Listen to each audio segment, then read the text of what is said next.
Alhamdulillah, hamdan katsiran thayyiban mubarakan fihi kama yuhibbu rabbuna wa yarda. Asyhadu an la ilaha illallah wa la syarika lah. Asyhadu anna Muhammadan abduhu wa rasuluh. Ya ayyuhalladzina amanu taqullaha haqqa tuqatih wa la tamutunna illa wa antum muslimun. Amma ba'd.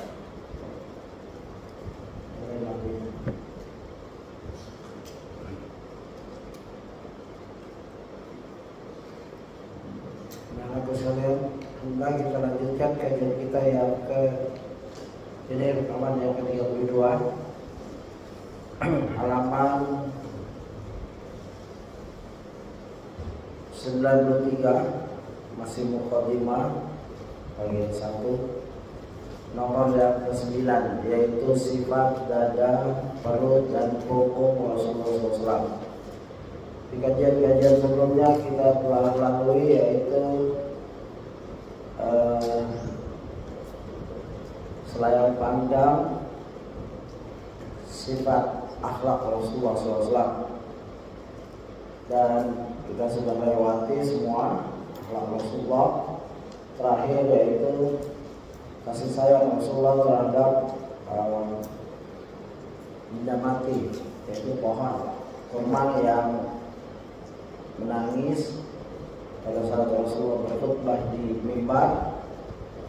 Setelah dipeluk, maka pohon kurma itu diam, karena biasanya Rasulullah khutbah bersandaran dengan batang kurma.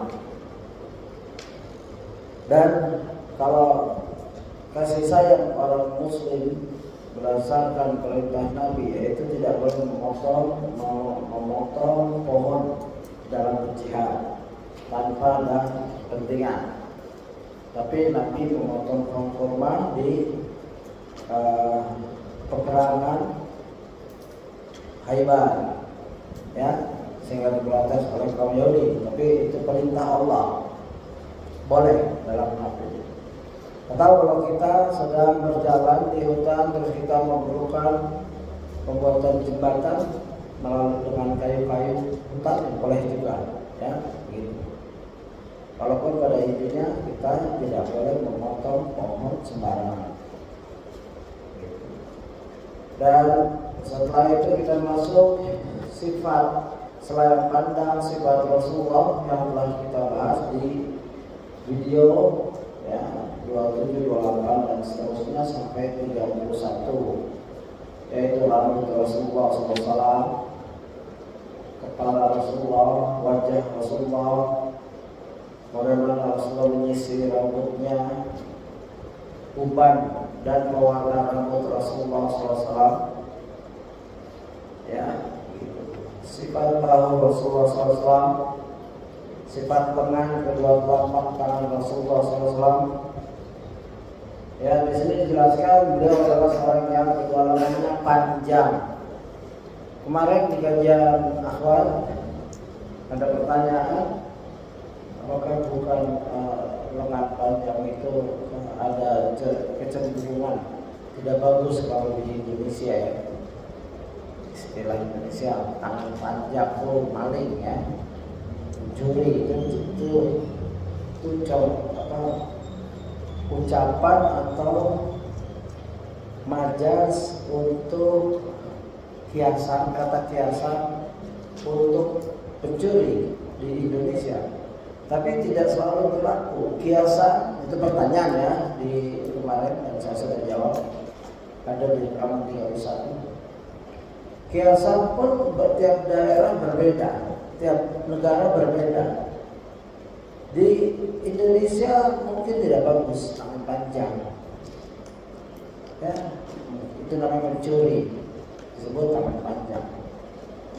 Tapi kalau di Arab berdasarkan hadis dijelaskan, ada hadis yang maknanya saya belum sempat cari itu hadis, di mana Rasulullah menyatakan setelah aku wafat nanti, ya, di antara istriku ada menyusul yang dia yang paling panjang tangannya.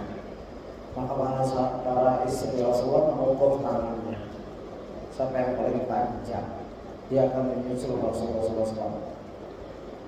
Kenyataannya bukan itu maksudnya, karena yang disebut yang digambarkan oleh Rasulullah itu adalah bukan tangan yang panjang, tapi yang dermawan. Ya, yang dermawan. Ya. Tangannya paling panjang pun istilah hadis adalah yang paling dermawan, dan Zainab adalah istri Nabi yang paling dermawan. Karena beliau berkeluarga mempunyai kebiasaan menyelam atau bikin kerajinan tangan lalu dijual, hasilnya disedekahkan. Nah itu. Ini dijelaskan karena sahabat darah ini, beliau adalah seorang yang kedua lengannya panjang. Itu panjang dalam hakiki, bukan majas. Majas itu kiasan. Kalau hakiki ya benar-benar panjang kalau semua tangannya. Ya darah itu dari sini ke sini. Ya. Dua panjang tangannya. Itu yang nomor 8. Dan ada hadis yang kita telah lewati tentang uban Rasulullah yang perlu ada dicatat, karena aku catat sekarang, yaitu hadis di mana Abu Bakar radhiyallahu bertanya, ya berdasarkan Ibnu Abbas ditanya, ini periwayatan dari Ibnu Abbas bahwasanya Abu Bakar sahabat Nabi yang paling memperhatikan Nabi. Ya, kalau Anas, ya nanti kita baca hadis tentang Nabi sifatnya dari Anas bin Malik. Ya. Nah, Abu Bakar bertanya tentang, wahai Rasulullah, aku melihatmu telah berubah. Ya. Kalau Nabi jawab yang artinya, ya, sayyabni Hud, yang membuat aku berubah adalah surat Hud. Coba katakan, siapa yang hafal surat Hud? Siapa yang sudah hafal surat Hud? Yang hafiz jelas ya, yang sudah hafal, yang hafiz sudah hafal ya. Surat Hud. Di sini berapa? 2 yang sudah hafal. Surat Hud surat berapa? Surat 11. Surat Hud, surat An-Naba, sudah hafal semua itu. Kita syamsu kuwirat atau kuwir, ya begitu. Ini yang membuat Rasulullah berubah. Karena surat ini membuat Rasulullah berubah, berarti surat ini mempunyai hal-hal atau terdiri dari ayat-ayat yang biasanya mengancam atau yang berat bebannya. Ya, biasanya orang beban karena beban. Kalau kita ini mungkin, kalau saya ini banyak bebannya mungkin mikirin yang lain-lain, tapi kalau Nabi mikirin ayat. Itulah bedanya kita dengan Nabi, levelnya beda sekali. Ya, kalau bapak-bapak biasa seperti kita, anak, istri, kerjaan, harta, kalau saya mikirin ayat Quran, surat. Ya, begitu. Itu ada di halaman 91. Sifat bahu Rasulullah SAW, ya sudah kita lewati semua. Sampailah kita pada 93 sifat dada, perut dan punggung Rasulullah SAW. Ya, begitu. Ali bin Abi Thalib berkata bahwa Rasulullah SAW dadanya ditumbuhi bulu hingga pusarnya. Ya. Dadanya berbulu, ya, benar-benar jantan, benar-benar gagah, ya. Ummu Hani radhiyallahu anha juga mensifati Rasulullah SAW. Maraitu batna Rasulillah SAW, yaqat illa zakaratul qarati sal masniyata ba'duha ala ba'd. Aku tidak pernah melihat bentuk perut Rasulullah SAW sama sekali, kecuali aku ingat lipatan kertas yang digulung antara satu dengan yang lainnya. Ini terjemahan Ustaz Firanda, yaitu six pack. Ya, paham ya, six pack orang jin. Ada six pack di sini. Ya, bagus. Kalau Rasul berarti kayak gitu, bukan gendut kayak saya ini, buncit. Ya, makanya jadi Rasul itu indah. Rasul itu indah, segala bentuk, karena utusan Allah, utusan alam semesta, utusan yang menciptakan alam semesta. Ya, Rasul itu indah sekali, digambarkan oleh para sahabat. Tidak terlalu tinggi, tidak pendek. Ya, kepalanya besar tapi simetris. Dia itu besar, badannya juga tegap. Bukan ada kan orang kepala besar, badannya kecil. Ya, jadi dari segala bentuk Rasul itu indah. Kulitnya tidak terlalu putih pucat, tidak terlalu coklat, dia di tengah antara. Ya.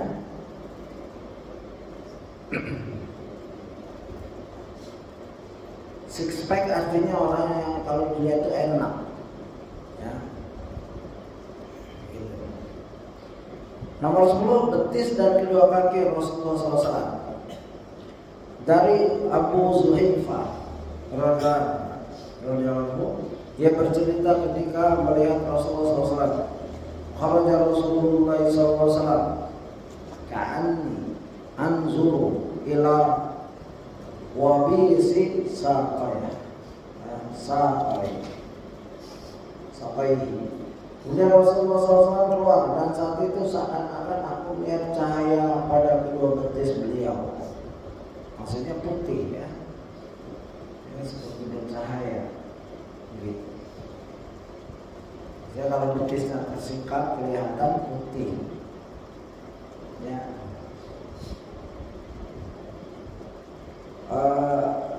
Hadis-hadis yang telah kita lewati silakan nanti dilihat saja di video-video selanjutnya. Kita akan ulang-ulang, ya, karena nanti tidak selesai kajian kita.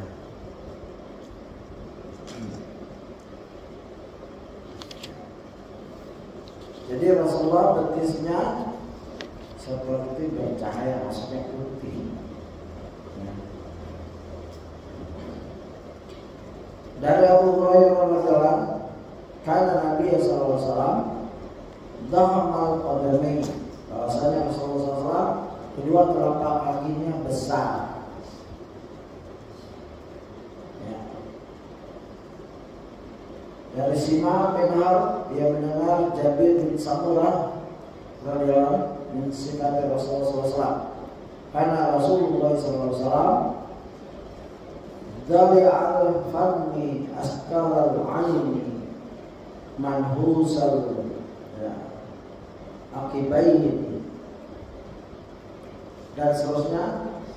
Rasulullah SAW itu bermulut dari, ya, dari dhalia, ya, dhalia, bermata askal, dan bertumit manhus. Roy berkata, aku bertanya kepada Simak, apa yang dimaksud dengan bermulut dhalia? Simak menjawab, mulutnya besar. Saya juga bertanya kepadanya, apa yang dimaksud dengan bermata askal? Simak menjawab, terdapat sedikit warna merah pada putih matanya. Saya bertanya lagi kepadanya, lalu apa yang dimaksud dengan bertumit manhus? Simak menjawab, yaitu daging tumitnya sedikit. Tumit tahu kan? Ya, daging tumitnya sedikit, yang agak kecil. Merahnya di putihnya itu sedikit, bukan banyak. Kalau banyak matanya merah, ya. Sedikit, ada merah-merah sedikit. Kalau mulutnya besar, maksudnya mungkin di sini lebar, luas atau besar, ya. Gitu. Dari Anas bin Malik Karena Nabi SAW faznal qadamaini wal kafaini, bahwasanya Rasulullah SAW kedua telapak kaki dan tangannya tebal. Ingat, telapak tangan Rasulullah tebal tetapi halus, dan bahkan sahabat menggambarkan lebih halus dari sutra. Ya, kalau kita mungkin tebal kasar. Rasulullah bukan tidak pernah bekerja, Rasulullah bekerja keras. Buktinya waktu bikin khandak, parit, waktu bangun masjid, ya, dan beliau memegang pedang, mengendarai kuda, bekerja, tapi tetap halus. Dan di sini dijelaskan dalam hadis 93 bahwasanya Rasulullah SAW memiliki warna kulit yang cerah, keringatnya bagai mutiara. Apabila beliau berjalan maka condong ke depan. Aku tidak pernah menyentuh sutra yang lebih halus daripada telapak tangan Rasulullah SAW. Dan aku tidak pernah mencium minyak misk dan minyak ambar yang lebih wangi dari aroma Rasulullah SAW. Jadi begitu sempurnanya ya, tebal tapi halus. Pernah nyentuh sutra enggak? Kalau ada sutra, kita boleh pakai sutra tapi bukan baju, sedikit mungkin. Ya, nggak boleh baju sutra, itu pakaian nanti kita di jannah, insyaallah. Itu di halaman 93 itu yang Rasulullah jelaskan di situ, telapak tangannya halus. Di hadis lain dijelaskan telapak kaki dan kedua telapak kaki dan tangannya tebal, kulitnya tebal tapi halus. Ya, saya pernah punya ikhwan, kita jumpa ikhwan di Perth, dia pekerja bengkel, telapak tangannya ini kasar karena dia bekerja bengkel, hari-hari megang besi, tangannya kasar sekali. Kalau kita salam berasa itu dia bekerja keras. Yang apa-apa ya. Maka dijelaskan bahwa Fatimah, mungkin nanti ada hadis, Fatimah tangannya kasar karena kerjanya berat, sehingga dia memohon pada Rasulullah budak untuk membantu, ya, tapi Rasulullah tidak memberi. Fatimah dengar Rasulullah punya budak tawanan perang jadi budak, Fatimah minta karena tangannya sudah mulai kasar. Ya, begitu. Tapi tidak diberi dan disuruh berzikir subhanallah alhamdulillah Allahu akbar sebelum tidur. 11 warna kulit Rasulullah SAW dari Anas bin Malik. Coba perhatikan, dari Anas bin Malik. Ini hadis lagi dari Anas bin Malik. Dan hadis sebelumnya dari Anas bin Malik. Ya, karena Rasulullah SAW azharul laun, bahwasanya Rasulullah SAW memiliki warna kulit yang cerah. Cerah ya kulit beliau SAW, tidak kusam, tidak butak istilahnya. Cerah warna kulitnya, putih ya, tapi tidak putih pucat. Antara putih cerah ya, bukan terlalu coklat gelap, tidak. Ya, antara itu. Antara seperti kita ini, kebanyakan orang Indonesia seperti itu, tidak putih sekali, tidak coklat sekali, ya, kayak gini, nggak tahu, ya, kita mirip, insya Allah. Dan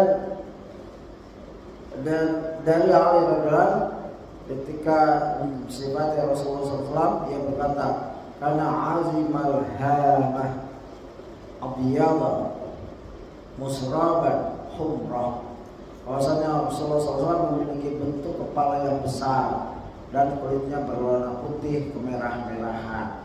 Nah ini ada tambahan kemerah-merahan. Ini surat Ahmad dan dinyatakan asal oleh Al-Nawawi. Putih, cerah, kemerah-merahan. Kalau kita nggak terlalu kemerah-merahan.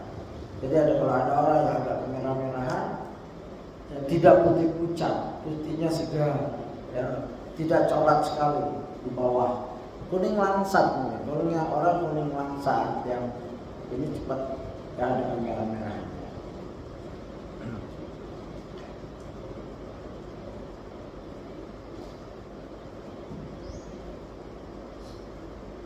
Ya.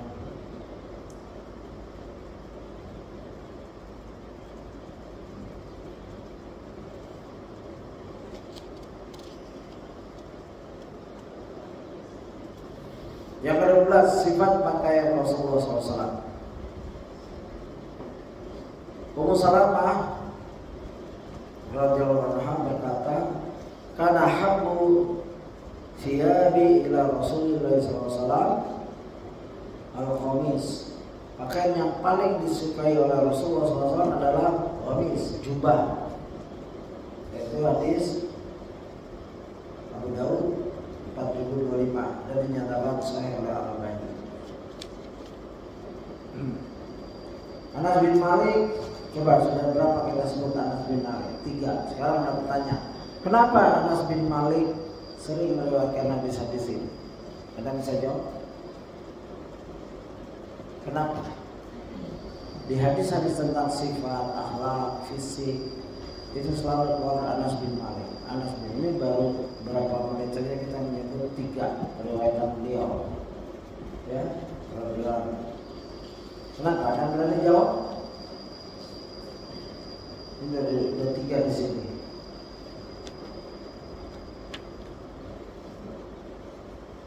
4 dari halaman 92 ke 4. Kenapa? Anda berani jawab? Ya.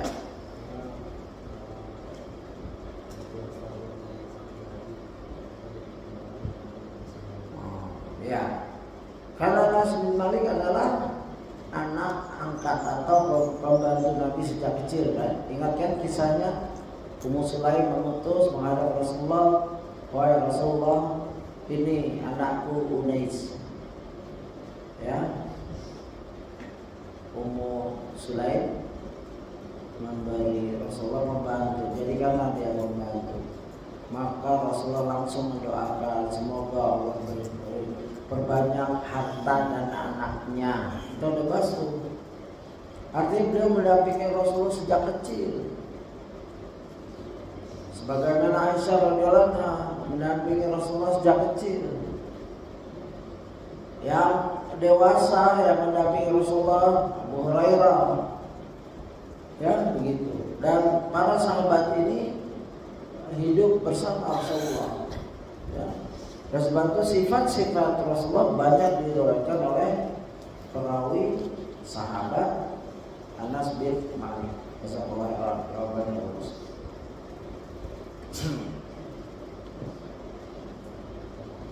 Ya. Hadis dari Anas, Rasulullah pernah berangkat sholat dengan tadi ya. Sifat pakaian Rasulullah, pakaian yang paling disukai Rasulullah adalah gamis. Hadis Anas bin Malik, kharaja Rasulullah sallallahu alaihi wasallam, ya, yatawakkau ala Usama bin Zaid, mutawisyahan, ya, mutawisyahan fi sawi petri, wasal bihim. Rasulullah SAW pernah berangkat sholat dengan dipapah oleh Usama bin Zaid dengan memakai mantel khitam, sejenis pakaian yang terbuat dari katun dan di dalamnya ada tanda merah. Lalu beliau mengimami para sahabat. Ya. Nah ini mungkin mantel seperti ini, kayak jumper atau jaket seperti itu. Ya. Mantel itu sejenis pakaian yang terbuat dari katun. Ini juga pakaian Rasulullah yang disifatkan.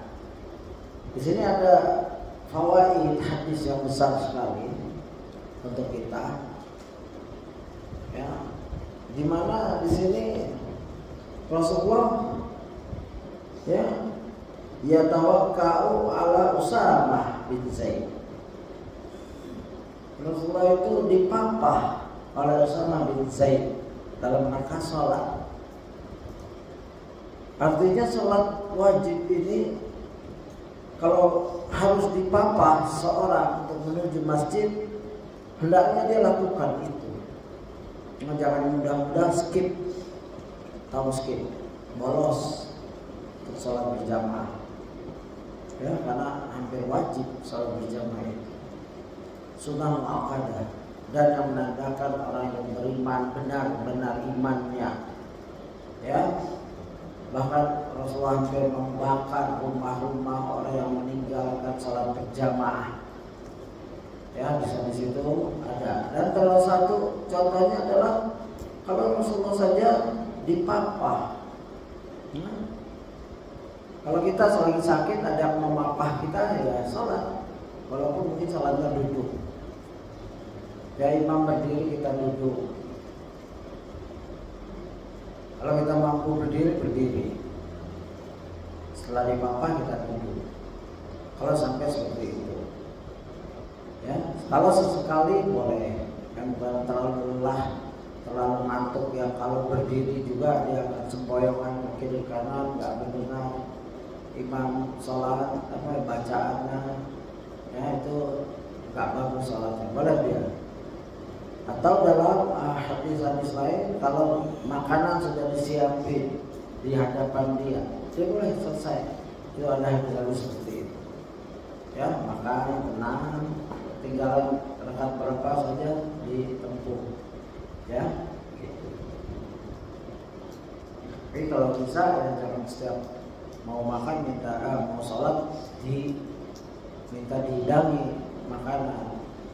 Misalkan sudah punya istri dan punya keluarga, saya mau sholat minta dihidangi, kecuali lapar sekali yang akan mengganggu kekhusyuan, mungkin boleh sekedar menghilangkan lapar. Ya, ini hadis yang agung di antara faedahnya adalah hendaklah seorang itu bersungguh-sungguh untuk sholat berjamaah, walaupun mungkin tertinggal 1 rakaat, 2 rakaat. Kalau sudah habis berseluruh rakaat, ada 2 pendapat. Ada yang baiknya di rumah atau di kamarnya, atau tetap datang ke masjid dengan niat berjamaah.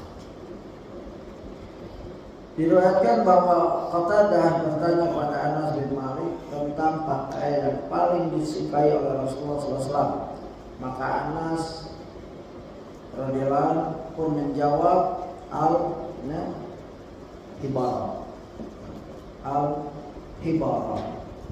Pakaian yang paling disukai oleh Rasulullah SAW adalah hibara. Hibara, Imam Nawawi menjelaskan bahwa hibara adalah pakaian dari katun yang ada hiasan. Ya mungkin di sini ada internet nggak? Coba saja cari hibara, pakaian hibara. Habara tak berubah.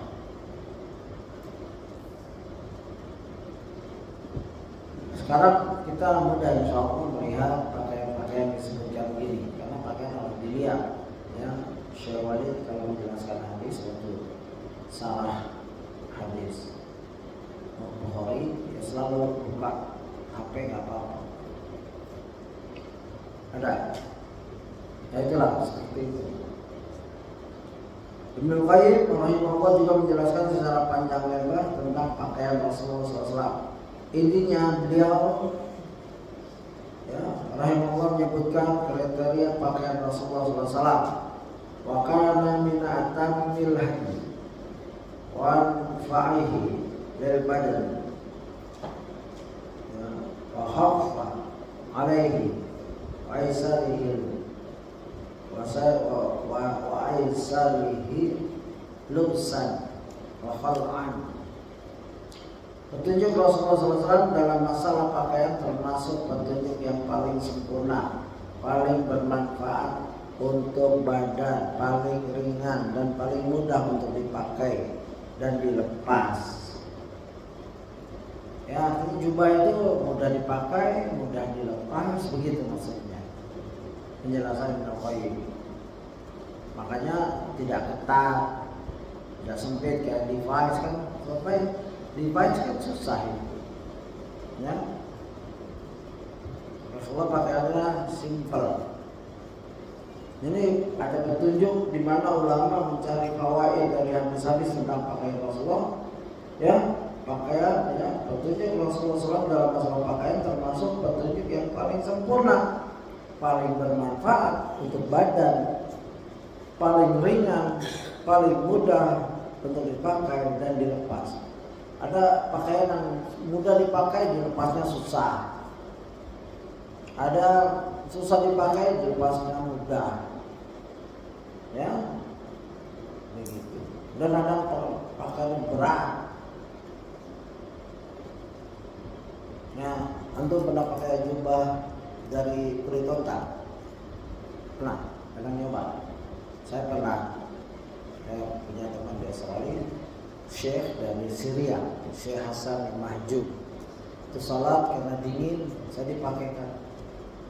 Itu sudah menutupi badan saya, berat. Tapi kan sekali-sekali saja, kalau dingin saja. Ya enak, hangat langsung. Kulit unta, tebal sekali. Ya, sudah dapat? Belum? Nggak dapat ya? Oh ya, nggak apa-apa. Gitu. Jadi inti pakaian adalah jubah, artinya menutup seluruh, terus ringan, paling mudah ya untuk dipakai, nyaman gitu. 13. Sifat sepatu Rasulullah SAW. Jadi Rasulullah SAW pakai sepatu. Buraidah radhiyallahu berkata, "Anna Najasiyya ahada ila Rasulullah SAW, ya, khuffaini aswadaini sadajain, ya, walibasuhuma summa tawadda'a wa masaha alaihima." Raja Najasyi pernah memberikan hadiah kepada Rasulullah SAW berupa sepasang sepatu yang mulus. Beliau SAW memakainya, kemudian berwudu dan mengusap keduanya. Ya, enggak dijelaskan ciri-ciri sepatunya. Yang jelas ya khuf di sini. Khufain. Makanya berarti contoh mengusap khufain itu langsung dari Nabi, bahkan dijelaskan khufnya Nabi dari Raja Najasyi, hadis. Makanya kaum Syiah mengingkari amalan ini. Dan cara menyapu khuf sudah tahu kan? Sabuni. Ya, ambil air, sapu. Cukup sekali. Ya. Begini terus di belakang juga begini ya cukup, bareng, bukan satu-satu, bareng aja boleh. Ya, nanti mungkin prakteknya tanya guru fikihnya. Khufain ini salah syariat Islam yang diingkari oleh Syiah kaum Rafidhah. Ya, begitu. Dan kaifiahnya kalau mungkin sehari, kecuali sudah buang air besar dan melepasnya. Kalau safar 3 hari, ya 3 malam gitu. Ya silakan nanti merujuk kepada ustadznya untuk bertanya tentang kaifiah mengusap. Dan mengusap khuf ini masuk kepada bab akidah kadang-kala ulama, untuk membedakan kaum Syiah yang menentang ini. Ya. Dan juga memasuk bab manhaj. Kenapa masuk bab manhaj? Karena agama ini dibangun atas keimanan dengan dalil, bukan pakai akal. Ya, kita beragama itu manhaj, yaitu bahwa dinullah, dinul Islam dibangun atas keimanan, keyakinan, ketakwaan, ya, dengan akidah, ya, akidah kita, manhaj kita, bukan semua diakal-akali. Buktinya apa? Kalau seorang mengusap khauf, ya, khuffain, kedua khufnya, bukan bawahnya, padahal yang kotor bawahnya. Kalau akal kan yang nampak kan bawahnya. Tapi kalau kita ittiba ala sunnah, Rasulullah mengusap atasnya.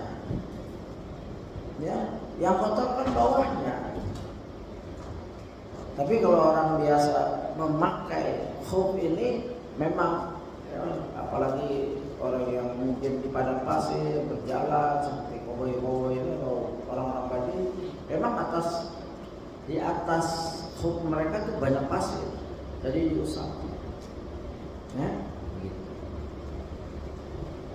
Jadi tentang mengusap khuffain masuk ke bab akidah, berselisih dengan Syiah, dan masuk ke bab manhaj, ya, dalam rangka beragama kita nggak boleh menggunakan akal kita. Dan ini dipakai oleh ulama dalam menjelaskan bahwa akal untuk mengolah dalil, ya, memikirkan dalil boleh, bukan melawan. Gitu. Sifat sandal Rasulullah SAW yang ke-14,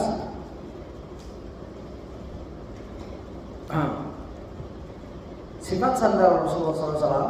Qatadah rahimahullah pernah bertanya kepada Anas bin Malik radhiyallahu tentang sandal Rasulullah SAW.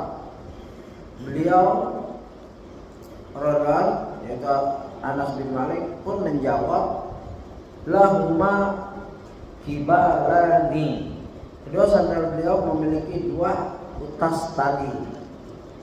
Ya, ini sandal ada talinya, dua utas tali.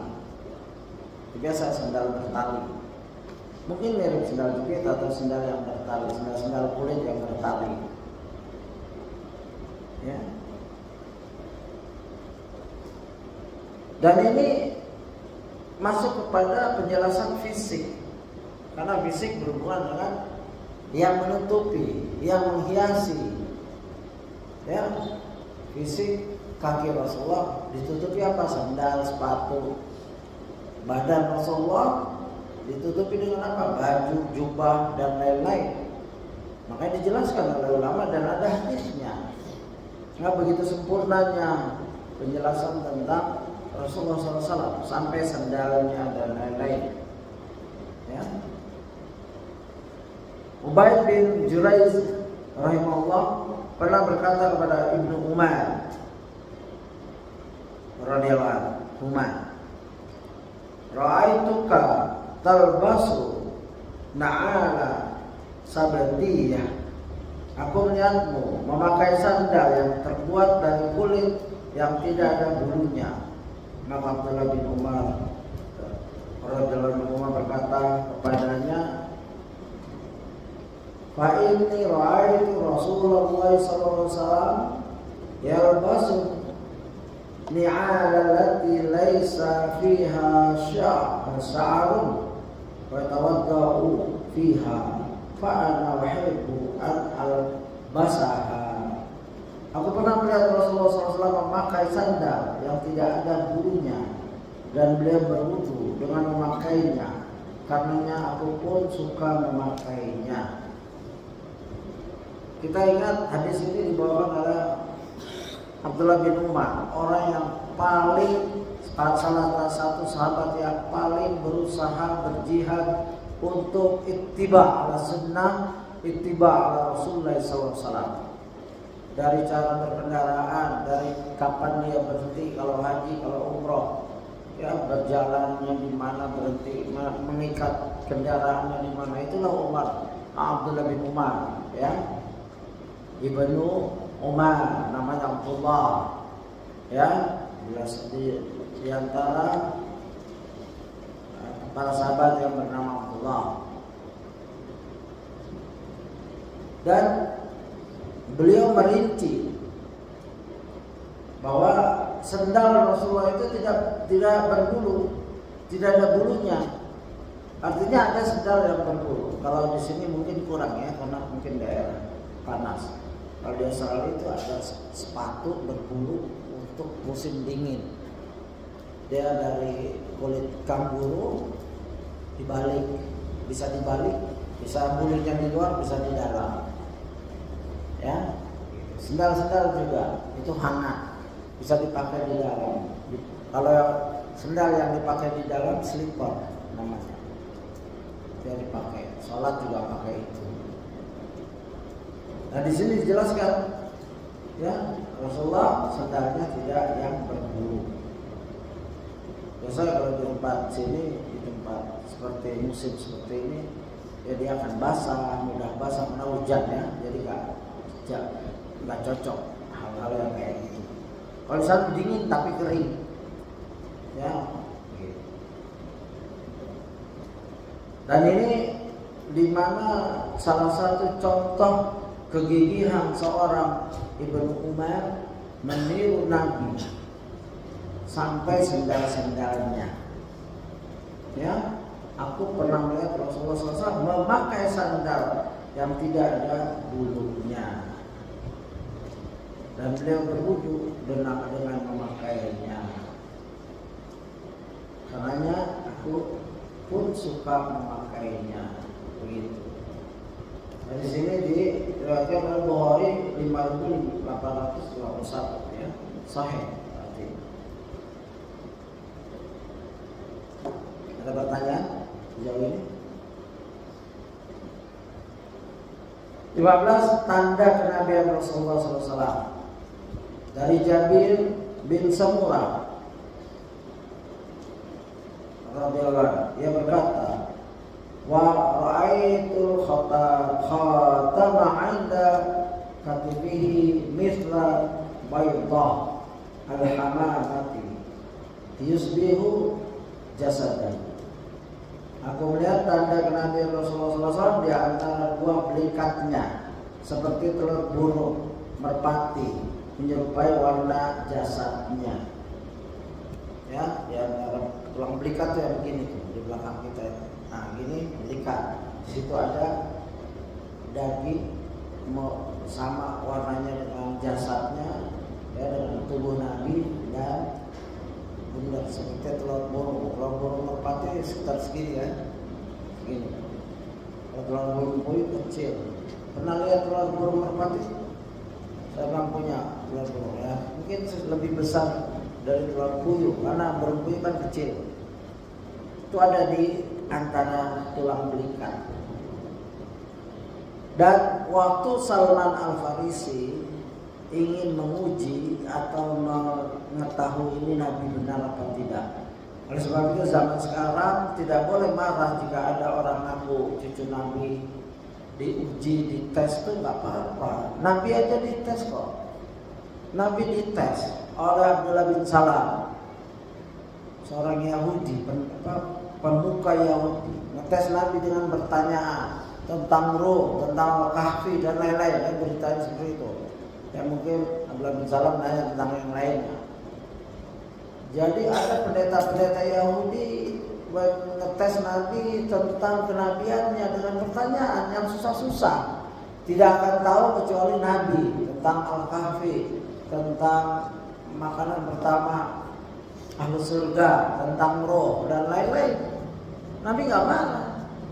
Ini yang cucu Nabi dites marah karena memang ketahuan palsunya nanti. Ya. Ini Nabi dites, nggak marah, jawab.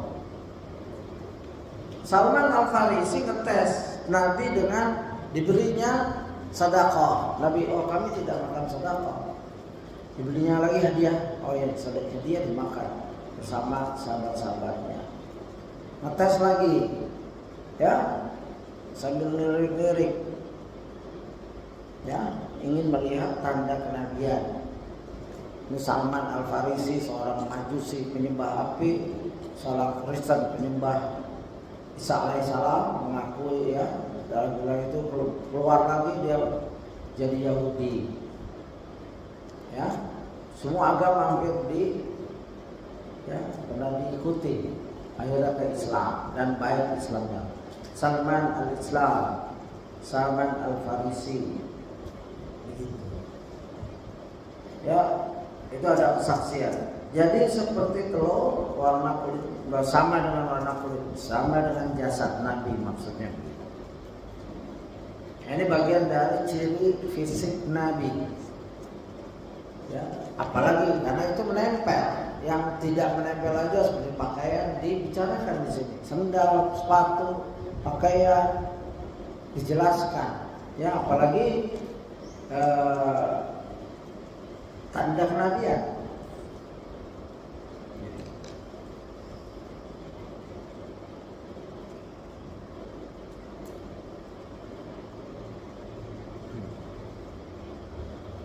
Belas aroma tubuh Rasulullah SAW dari Abu Juhaifah radhiyallahu anhu, ia berkata, fa'altu biyadi fada'tuha ala wajhihi fa'idha hiya aqradu minas salji wa thiyabu raihatan minal misk. Aku pun memegang tangan Rasulullah SAW dan meletakkannya pada wajahku. Ternyata ia lebih dingin dari salju dan lebih wangi dari misk. Di riwayat Muslim ya 3553. Rasulullah mempunyai tangan yang sejuk dingin, ya, bahkan lebih dingin dari salju dan lebih wangi dari misk. Misk itu kasturi kalau bahasa Indonesianya. Misk itu aslinya yang asli ya, bukan nggak tahu yang palsu dari apa. Yang asli itu dari lemak di bagian belakang hijab, ya, hewan itu. Lemak hewan bagian belakang mengeluarkan bau yang wangi yang sedap sekali, mahal. Kalau yang asli itu dari situ. Kalau yang kamu punya atau saya punya mungkin tidak tahu dari apa. Mungkin sudah kimiawi. Kalau yang asli mahal sekali. Kalau mungkin yang dari Saudi yang kita beli mungkin per gramnya berapa saya tidak tahu. Dan di dalam hadis yang lain, ya bahkan lebih wangi dari ambar. Ambar tahu? Itu minyak muntahnya ini paus. Itu mahal, itu harganya lebih mahal dari emas kadang-kadang per gramnya. Ya, muntahnya paus kalau nelayan pergi terus ada bongkahan bulat itu mungkin segini, yang lebih besar lagi, dia ambil itu buat biang untuk membuat minyak wangi dan itu mahal sekali. Sampai sekarang saya belum pernah lihat. Itu ambar, ya, itu ada di dalam hadis tentang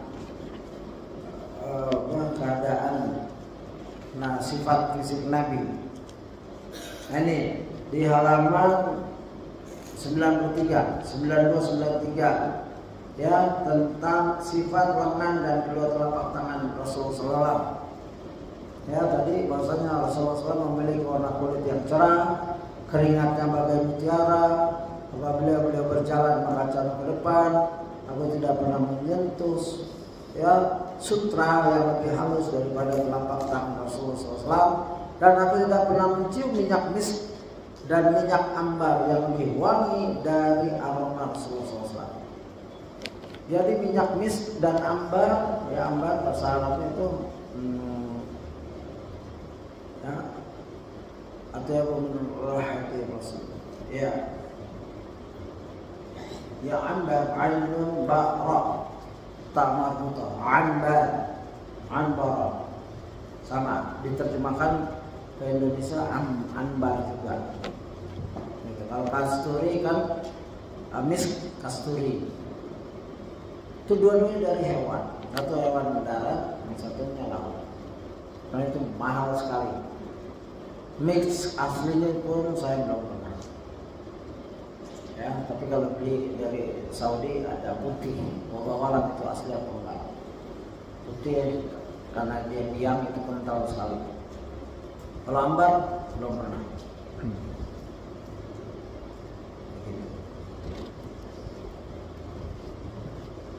Dan ini adalah kelebihan Rasulullah SAW. Ini hadis yang selanjutnya nih dari Anas bin Malik radhiyallahu anhu yang berkata, ya, aku tidak pernah menyentuh sutra yang lebih halus daripada telapak tangan Rasulullah SAW, dan aku tidak pernah mencium minyak misik, ya misk maksudnya, dan minyak ambar yang lebih wangi dari aroma Rasulullah SAW. Ya, maksudnya di selanjutnya di 16 ada juga dikutip 2 kali berarti. Ya. Jadi indah Rasulullah itu. Makhluk Allah yang berupa manusia dari kalangan Nabi. Ya wajar kan utusan. Kalau negara-negara saja mengutus ambasadornya, ambasador itu yang ambasador yang utusan di negara. Misalkan ambasador Indonesia untuk Australia, untuk Rusia, itu biasanya bahasanya fasih, ya, ganteng, tinggi, ya begitulah utusan. Ada ambasador atau juru bicara atau ambasador mirip-mirip gitu. Ini utusan Allah pencipta alam semesta, sudah pasti sempurna, tidak ada kekurangan sedikit pun, dan tidak ada raja yang menguasai hampir muka bumi ini disifati seperti ini, nggak ada. Mongol Genghis Khan itu terkenal ya kejam dan lain-lain, ya.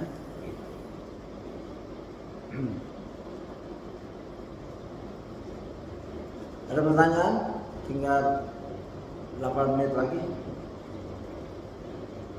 Tidur Rasulullah SAW. Saya ada waktunya. Ya, insyaallah ada. Rasulullah SAW meletakkan tangan kanannya di bawah pipinya, dan dari Hafsah radhiyallahu anha yang berkata, anna Rasulullah SAW kana idza arada an yarqud wada'a yadahu yumna tahta haddihi thumma yaqul Allahumma fi 'adzabaka yawma tab'ats ibadaka salasa mirah. Bahwasanya Rasulullah SAW jika tidur maka yang meletakkan tangan kanannya di bawah pipinya. Kemudian Rasulullah SAW berdoa, Allahumma al-makini adzabaka yawma tab'ats yang ada sebanyak 3 kali, ya. Gini, meletakkan tangan kanannya, ya, dan menghadap kiblat, miring, bukan ke kiri, miring gini. Mungkin ada 2 ini, yang jelas tangan kanannya, ya. Di atas bawah pipinya ini. Dan itu sudah diselidiki oleh para kedokteran ahli tulang dan lain-lain. Wallahu a'lam dengan apa, tapi yang jelas saya pernah lihat langsung, saya mengantarkan teman di Australia ke kedokteran. Nah, ini negara kafir nih. Kalau ada gambaran di situ, the best sleeping position. Ini bukan orang Islam, bukan negara Islam. Posisi yang terbaik, ya, posisi tidur yang terbaik. Ya seperti miring kanan. Tulang-tulang digambarkan. Dan sekarang banyak di YouTube, ya silahkan lihat. Ya. Hendaknya kita mencoba. Kalau setelah pulas terus rentang, tengurap, ya nggak apa-apa, kan sudah tidur. Ya, awal tidur itu begini, usahakan. Gitu. Setelah tidur ya rompatil kolam, ya. Kalau sudah tidur, kolam diangkat, antum tidur begini, ya. Belum banyak PR, mau ujian besok. Awal tidur begini, kalau jam 2 begini. Ya ada begini tidurnya, kebanyakan main HP. Ada yang tidur sambil gini-gini nggak? Ada sekarang mulai banyak anak-anak tidur karena udah kecanduan HP kan sambil tangannya begini. Hati-hati, ada anakku seperti itu. Ya, jangan sampai seperti itu. Tidur tangan di sini. Kalau sudah tidur tangan di sini, tangannya nggak kemana-mana. Jangan megang HP juga, bahaya. Ya, sudah, HP taruh, selesai. Itu baca doa itu, ya. Jadi ini doanya bagus, singkat. Allahumma qini adzabaka yauma tab'ats. Ya Allah, selamatkan dari azabmu di hari ya tab'ats, hari pembangkitan.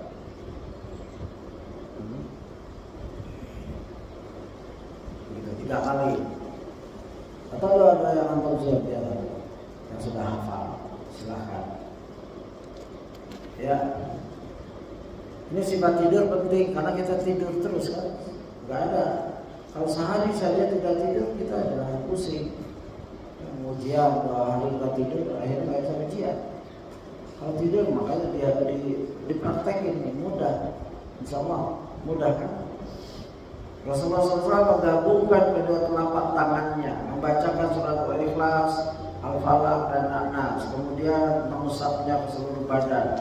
Hal ini sebagaimana diriwayatkan oleh Aisyah radhiyallahu anha. Menggabungkan bacanya Qul huwallahu ahad, ya, Al-Ikhlas, Al-Falaq dan An-Nas. Dan ruqyah itu ruqyah sendiri dari kepala semampunya. Ya sampai kemana kita bisa menyentuh gitu. Ini sifat Rasulullah SAW tidur. Ini hadis yang terakhir, insyaallah, bahwasanya apabila Nabi SAW beranjak ke tempat tidurnya pada setiap malam, beliau menyatukan kedua telapak tangannya, lalu meniup di dalamnya dan membaca dalam surat Al-Ikhlas, Al-Falaq dan An-Nas. Setelah itu beliau mengusapkan kedua telapak tangannya pada anggota tubuh yang beliau bisa jangkau. Beliau memulainya dari kepala, wajah, dan pada anggota tubuh bagian depannya. Beliau melakukan hal itu sebanyak 3 kali, ya. Allah, Nas, Allah, terus, ya.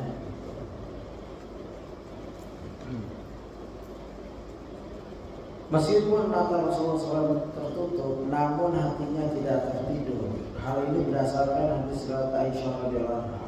Ketika ia bertanya kepada Rasulullah SAW, "Wahai Rasulullah SAW, apakah engkau tidur sebelum witir?" Maka Rasulullah SAW menjawab, "Tanamu aini wa la yanamu qalbi." Mataku tertidur, namun tidak dengan hatiku. Ya.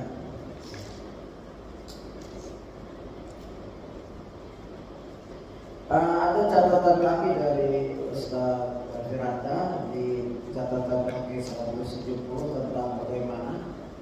Jadi di sini berkata secara zahirnya hadis ini menunjukkan untuk mengedepankan tiupan daripada membaca surah. Ya, namun menurut para ulama bahwa praktek seperti tidak ada satu ulama pun yang mengatakannya. Mereka menganggap kemungkinan ada kesalahan dari penulis hadis atau perawinya. Gitu. Sebagian ulama lain menyebutkan hikmah didahulukan tiupan dari bacaan ya surah adalah untuk menyelisih praktek para penyihir. Ya. Sebagian ulama lain menyebutkan hikmah didahulukan tiupan dari bacaan surah adalah untuk menyelisih praktek para penyihir. Kita lihat Indah Al-Qari, Syarah Sahih Al-Qari. Kalau penyihir mungkin baca dulu baru niup, ya, bukhul itu yang dalam surat Al-Falaq, ya.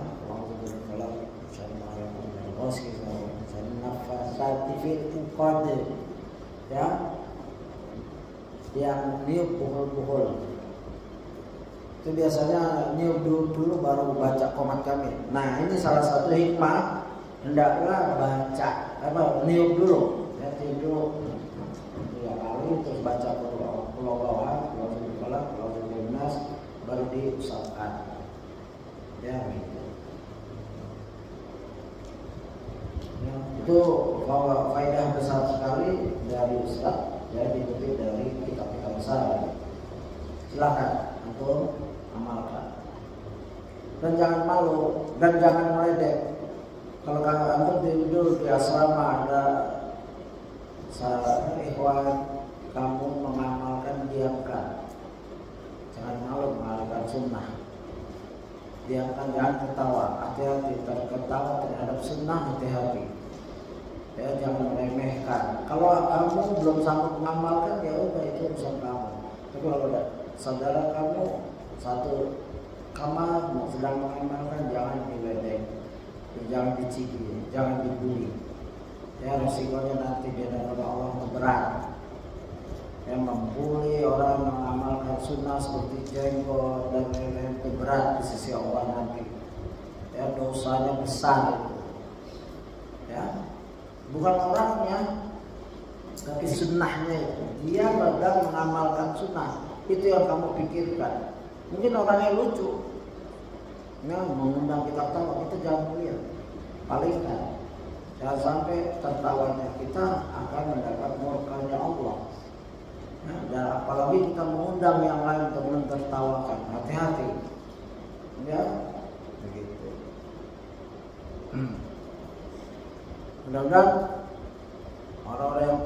orang Islam yang seperti ini tidak termasuk orang yang dalam surat Al-Baqarah khadi'in Allah, ya, mereka mengejek, merendahkan, mengejek. Apa tuh ayat yang terakhir? Beginilah kalau saya lupa. Di ayat pertama itu dijelaskan oleh Allah Subhanahu wa taala, ya. Khadi'un Allah, ya, walladzina amanu wa ma yahduruna illa anfusahum wa ma yashurun. Ya. Apa tuh?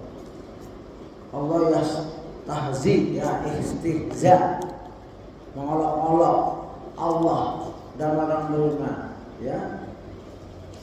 Wa jalal ladzina amanu qalu amanna wa idza khalu ila syayatin qalu inna ma'akum innama nahnu mustahzi'un.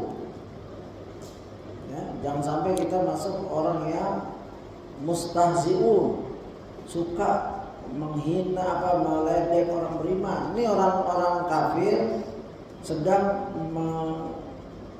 istihza, bermain-main, bersendagura, membuli orang beriman. Allah yastahzi'u bihim wa yamuttu fi tughyanihim ya'mahun. Ya, la yaladina ashtaraw qalalata bil huda wa ma rabihat tijaratuhum wa ma kanu muhtadin.